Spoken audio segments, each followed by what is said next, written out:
Confidence isn't about having the perfect voice. It is about training your mind to speak despite fear. Most people think confident speakers are just born that way, that they have some special gift. But that's a complete myth. According to the book Speak with Confidence by Mike Acker, real confidence is a learned skill. It's not about talent. It's about discipline, dedicated practice, and most importantly, controlling your mindset.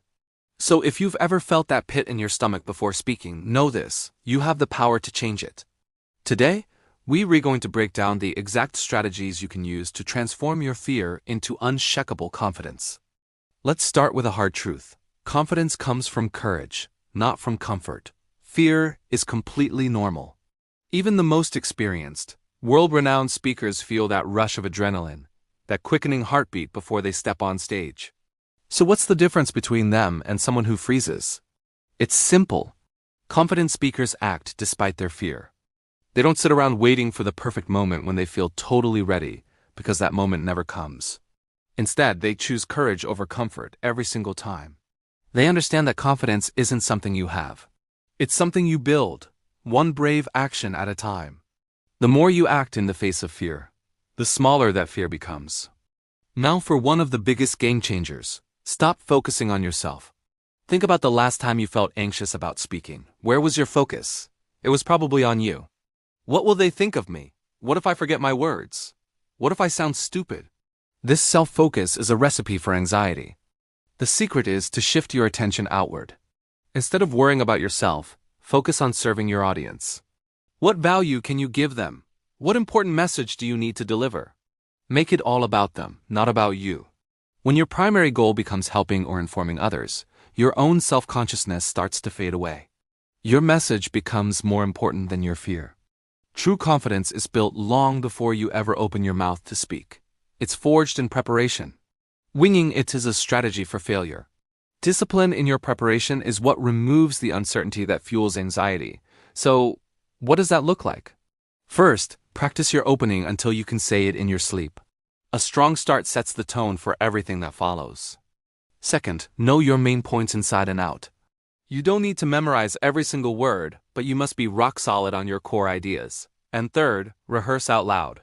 Hearing your own voice speak the words builds familiarity and muscle memory. Preparation isn't just about knowing what to say.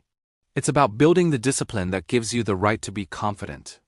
Next, let's talk about your body, because it has a direct line to your brain. Your body language doesn't just communicate to your audience. It communicates to you. If you want to feel confident, you have to act confident first. Stand tall, with your shoulders back and your chest open. This is what's known as a power pose, and studies show it can actually change your brain chemistry to make you feel more assertive. Use open, natural gestures to emphasize your points, instead of keeping your hands stuffed in your pockets. And maintain eye contact with your audience. This creates a connection and signals that you believe in what you're saying. A strong posture literally trains your mind to feel as confident as you look. What if I told you that nervous energy isn't your enemy? In fact, it can be your greatest asset. That feeling of butterflies in your stomach, the sweaty palms, that's not weakness, it's just energy. And energy can be channeled. Mike Acker explains that you can reframe this nervous energy and turn it into enthusiasm and passion. The physical symptoms of anxiety are almost identical to the symptoms of excitement. A racing heart, faster breathing. The only difference is how you interpret them. Instead of telling yourself, "I'm so nervous," try telling yourself, "I'm so excited to share this message." This simple mental shift can completely transform your performance. The goal isn't to eliminate fear. It's to harness its energy and use it to your advantage.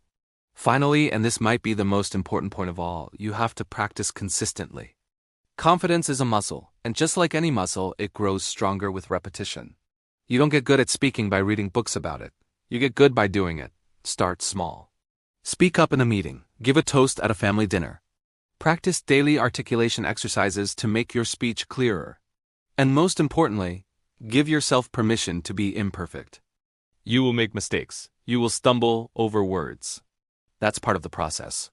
Every time you speak, you're turning fear into familiarity.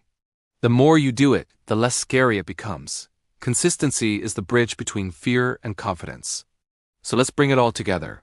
Confidence isn't some magical quality you're born with. It's about showing up, focusing on your message, preparing with discipline, and practicing even when you're scared. It's about trusting that you have something valuable to say. The key is to speak before you feel ready. That's not just a nice platitude, that is the literal path to building real, lasting confidence. Thanks so much for watching. If this helped you, make sure to like and subscribe for more tips on becoming a powerful communicator. See you in the next video.